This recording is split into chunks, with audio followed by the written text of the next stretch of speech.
Hello everyone, नमस्कार. माझं नाव Satyajit. Social माइंड्सच्या episode 12 जिथे आपण मॅक्स वेबरचा अभ्यास करतोय, इथे मी तुम्हा सर्वांचं स्वागत करतो. तुम्ही जेव्हा रस्त्यावरनं बाईकवर किंवा कारमध्ये असता तेव्हा त्या ट्रॅफिक सिग्नलवर उभे राहता. हे ट्रॅफिक सिग्नलचे जे रूल्स आहेत, नियम आहेत, हे तुम्ही का बरं फॉलो करता? हे फॉलो करण्याच्या मागे पोलिसांची भीती किंवा फाईन लागू नये म्हणून तुम्ही भीतीपोटी तिथे उभं राहता, की तुम्हाला सवय आहे जेव्हा सिग्नल रेड असते तेव्हा उभं राहण्याची, की तुम्हाला ह्या सिस्टमचा आदर? नक्कीच तुम्ही उत्तर तुमच्याजवळ ठेवा. पण हे आपण का डिस्कस करतोय? कारण मॉडर्न सोसायटीमध्ये आपण कुठल्या ना कुठल्या प्रकारच्या ऑथॉरिटीज आपल्या आजूबाजूला बघतो आणि ह्या ऑथॉरिटीज आपल्याला एका विशिष्ट पद्धतीनं वागण्यासाठी भाग पडतात आणि आपणही ते आपल्या मनापासून किंवा सवयीचा भाग म्हणा किंवा आनंदानं म्हणा, हे आपण त्यांना फॉलो करतो. ओके, अशा ऑथॉरिटीचा अभ्यास समाजशास्त्रामध्ये करण्याचा प्रयत्न ह्या एका थिंकरने केला आहे. तो आहे मॅक्स वेबर. ऑथॉरिटी, ज्याला मराठीमध्ये आपण अधिसत्ता शब्द वापरतो, ही कन्सेप्ट मूळ स्वरूपामध्ये पॉवर, सत्ता ह्या शब्दापासून येते.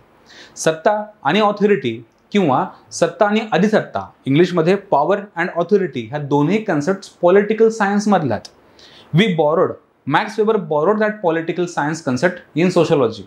पॉलिटिकल सायन्स ॲक्च्युली सत्ता आणि अधिसत्ता ह्या दोन्ही कन्सेप्टकडे फक्त पॉलिटिकल नजरेतनं बघतं, फक्त राजकीय स्वरूपामधनं बघतं आणि पॉलिटिकल सायन्सला वाटतं की सत्ता ही केवळ राजकीय स्वरूपाची असते.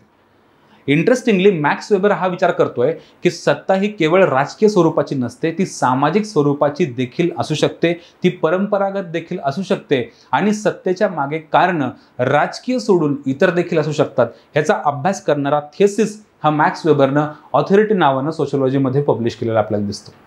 त्याआधी आपण बघूया की ह्या दोन कन्सेप्ट ज्या पॉलिटिकल सायन्सकडनं आपण घेतल्या, त्या कन्सेप्टचा अर्थ काय. ती पहिली कन्सेप्ट जी आहे, ती पहिली कन्सेप्ट आहे सत्ता किंवा त्याला आपण म्हणतो power. According to Max Weber, सत्ता किंवा पॉवर म्हणजे the probability or the chance to influence the decisions of other with or without their consent. म्हणजे इतरांची निर्णय प्रक्रिया ही इन्फ्लुएन्स करण्याची जी क्षमता आहे तुमची, त्यांची इच्छा असो किंवा नसो, त्यांना तुम्ही तशा पद्धतीने वागायला भाग पाडत असाल तर तुम्ही पॉवरफुल आहात. परत बघा, द पॉवर और सत्ता is the chance to influence the decision making of the others with or without their consent. अत्यंत रूढ भाषा आहे ऑफकोर्स सत्ता. पण ह्या सत्तेला जेव्हा लेजिटिमसी मिळते, काय सत्तेला जेव्हा लेजिटिमसी म्हणजे त्याला आपण म्हणतो सर्व मान्यता मिळते, लेजिटिमसी.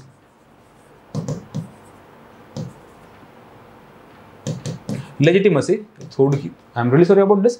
लेजिटिमसी, लेजिटिमेट. ओके, स्पेलिंग आता चेक करून घ्या. लेजिटिमसी तर ती बनते ऑथॉरिटी किंवा अधिसत्ता. अधिसत्ता. परत, so what is difference between power and authority? The legitimate power is called as authority. The legitimate power म्हणजे काय? अशी सर्वमान्य यू कॅन से सत्ता जी लोकांनी ॲक्सेप्ट केली आहे, त्याला आपण शब्द काय वापरतो? त्याला आपण ऑथॉरिटी वापरतो. अकॉर्डिंग टू मॅक्स वेबर, ही जी ऑथॉरिटी आहे ती ऑथॉरिटी 3 प्रकारची असते. म्हणजे जिचं पालन लोक करतात, जी सर्वमान्य आहे, जी लोकमान्य आहे, अशा 3 प्रकारच्या सत्ता आपल्याला दिसतात. त्या कुठल्या? एक ट्रॅडिशनल म्हणजे परंपराधिष्ठित अधिसत्ता, ट्रॅडिशनल ऑथॉरिटी, राईट. ही झाली पहिली. दुसरी जी असते ती असते कॅरिझमॅटिक ऑथॉरिटी. कॅरिझमॅटिक, ज्याला आपण काही व्यक्तींच्या गुणावरनं किंवा त्याला आपण करिश्माई, हा आपण मराठीमध्ये शब्द वापरतो, करिश्माई. आणि तिसरी जी असते ऑथॉरिटी ती असते लीगल रॅशनल ऑथॉरिटी, ज्याला आपण म्हणतो कायदाधिष्ठित अधिसत्ता.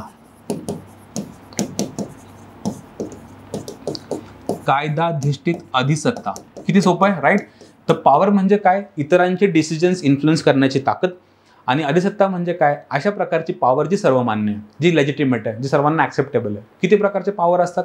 अधिसत्ता असतात 3 प्रकारच्या. कुठल्या? एक ट्रॅडिशनल ऑथॉरिटी, दुसरी कॅरिझमॅटिक आणि तिसरी लीगल रॅशनल. प्रत्येकाचा अर्थ समजून घेऊ आपण. ट्रॅडिशनल ऑथॉरिटीचा अर्थ असतो की अशा प्रकारची ऑथॉरिटी जिचा सोर्स ट्रेडिशन्स आहेत, लोक त्यांना फॉलो करतात कारण त्या परंपरा आहेत, है ना, परंपरामधनं ती पॉवर आलेली असते. जसं की एखाद्या धर्माचा धर्मगुरू है ना, ह्याचं लोक पालन करतात, आदर करतात, त्यांचा रिस्पेक्ट करतात, त्यांना घेतलेल्या डिसिजन्सला फॉलो करतात. का? कारण तो परंपरा आहे. एखादी खाफ पंचायत, जाती पंचायत, कारण ती जाती पंचायतीनं घेतलेला डिसिजन सगळे लोक फॉलो करतात, ती परंपरा आहे. आपण वडीलधाऱ्यांचा आदर का करतो बरं? त्यांचं ऐकतो का बरं? आपल्या आजोबांचं काय ऐकतो, वडिलांचं काय ऐकतो? कारण ती परंपरा आहे आपली, है ना, ट्रॅडिशनल ऑथॉरिटी. सो खाफ पंचायत असो, फॅमिली मेंबर्स असो, रिलिजियस लीडर्स असो, हे सगळे कोण आहेत? हे ट्रॅडिशनल ऑथॉरिटीचे मेंबर्स आहेत, बरोबर. दुसरा, कॅरिझमॅटिक. तुम्ही असे काही पर्सनॅलिटी बघितल्या असतील की they are very very influential, they have something unique qualities in their personality. जसं की प्राईम मिनिस्टर नरेंद्र मोदीजी असतील, इंदिरा गांधीजी असतील, किंवा जवाहरलाल नेहरूजी असतील, नेल्सन मंडेला असतील, महात्माजी गांधी असतील, शिवाजी महाराज असतील. हे सगळे लीडर्स जे आहेत, हे leaders, why do we follow them? Why we use to follow them? जसं की महात्मा गांधीजींकडे कुठली पोस्ट होती का? ते कुठल्या राजघराण्यामधनं होते का? साधा धोती घालणारा माणूस, पण अख्खा भारत त्यांच्या एका शब्दावर कित्येक साऱ्या आंदोलनामध्ये आपला जीव द्यायला तयार झाला. हे का? त्यांच्याकडे एवढी ऑथॉरिटी कुठून आली? त्यांच्याकडे एवढी सत्ता आणि अधिसत्ता कुठून आली? का? कारण देअर कॅरिझमॅटिक पर्सनॅलिटी.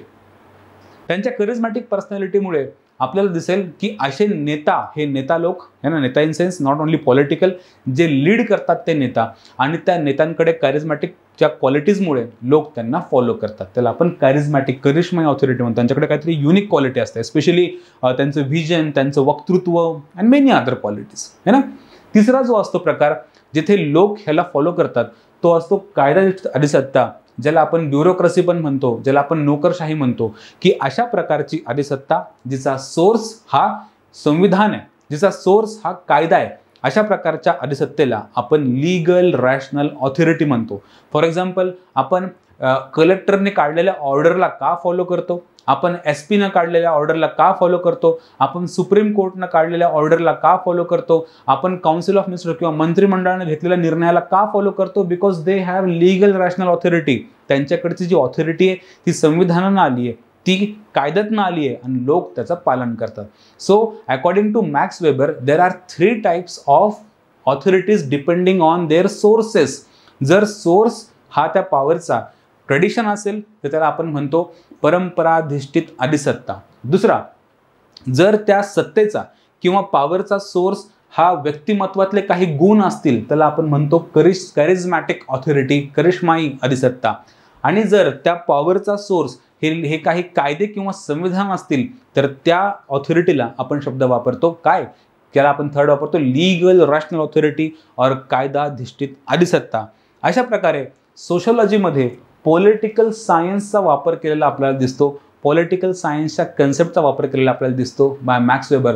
आणि ह्याचमुळे जेव्हा सोसायटीमध्ये किंवा सोशोलॉजीमध्ये है ना पॉलिटिक्सचं कॉम्बिनेशन तयार होतं, तेव्हा पॉलिटिक्समध्ये घडणाऱ्या गोष्टी अजूनच आपण बेटर समजू शकतो, पॉलिटिकल कन्सेप्ट अजून आपण व्यवस्थित समजू शकतो. फॉर एक्झाम्पल घेऊ आपण. इमॅजिन करू की आपण कॅरिझमॅटिक ऑथॉरिटी जी आहे ती कॅरिझमॅटिक ऑथॉरिटी रूल्सपेक्षा मोठी व्हायला लागली, संविधानापेक्षा मोठी बनायला लागली, कायद्यांपेक्षा मोठी बनायला लागली, राईट. कॅरिझमॅटिक ऑथॉरिटी जेव्हा ती रूल्सपेक्षा मोठी बनतीये तेव्हा तुम्हाला नाही वाटत की आपण एका डिक्टेटरला जन्म घालतोय? बरोबर. तेव्हा डिक्टेटर जन्म घेतात. डिक्टेटरशिप केव्हा जन्म घेते? ज्याला आपण हुकुमशाही म्हणतो. हुकुमशाही केव्हा जन्म घेते? जेव्हा कॅरिझमॅटिक ऑथॉरिटी ही रूल्सपेक्षा मोठी बनते, संविधानापेक्षा मोठी बनते. ते त्यांचा रूल कायम ठेवायला संविधानाची तोडमोड करतील, है ना, त्यांच्या हिशोबानं बेंड करतील, अमेंडमेंट करतील आणि आपला रूल कायम ठेवतील. जगभरामध्ये असे कित्येक उदाहरणं आहेत, ते डिक्टेटरशिपची उदाहरणं दिसतील. When charismatic authority becomes bigger than the rules. आणखी एक महत्त्वाचा, जेव्हा अजून एक एक्झाम्पल घेऊ, जेव्हा रूलर्स बदलतात, रूलर्स चेंज होतात, पण स्टील सिस्टम जी आहे ती सिस्टम कॉन्स्टंट राहते, स्टेबल राहते. रूलर बदलले तरी सिस्टम कॉन्स्टंट आहे, सिस्टम स्टेबल आहे. ही कुठली ऑथॉरिटी आहे? This type of authority is called as legal rational authority, है ना. लीगल रॅशनल म्हणजे जी कुठल्याही नेत्यावर चालत नाही, ती चालते संविधानावर, ती चालते कायद्यांवर, जिला एक स्टेबल मूळ बेस आहे. फक्त चेअरवर कुणीही बसेल, प्राईम मिनिस्टर कुणीही असेल, पण सिस्टम ही व्यवस्थित चालत राहील, याला आपण लीगल रॅशनल ऑथॉरिटी म्हणतो. अशा पद्धतीनं तुम्हाला दिसेल की सोशिओलॉजीमध्ये पॉलिटिकल सायन्सच्या कन्सेप्ट वापरून अजूनच ह्याला डीप मिनिंग देण्याचं काम मॅक्स वेबरनं केलं आहे. ऑलरेडी ओरिजिनल सत्ता आणि अधिसत्ता किंवा पॉवर अँड ऑथॉरिटी कन्सेप्टला डेप्थ आणली आहे मॅक्स वेबरनं, म्हणून he is called as the Christopher Nolan of sociology. Thank you very much.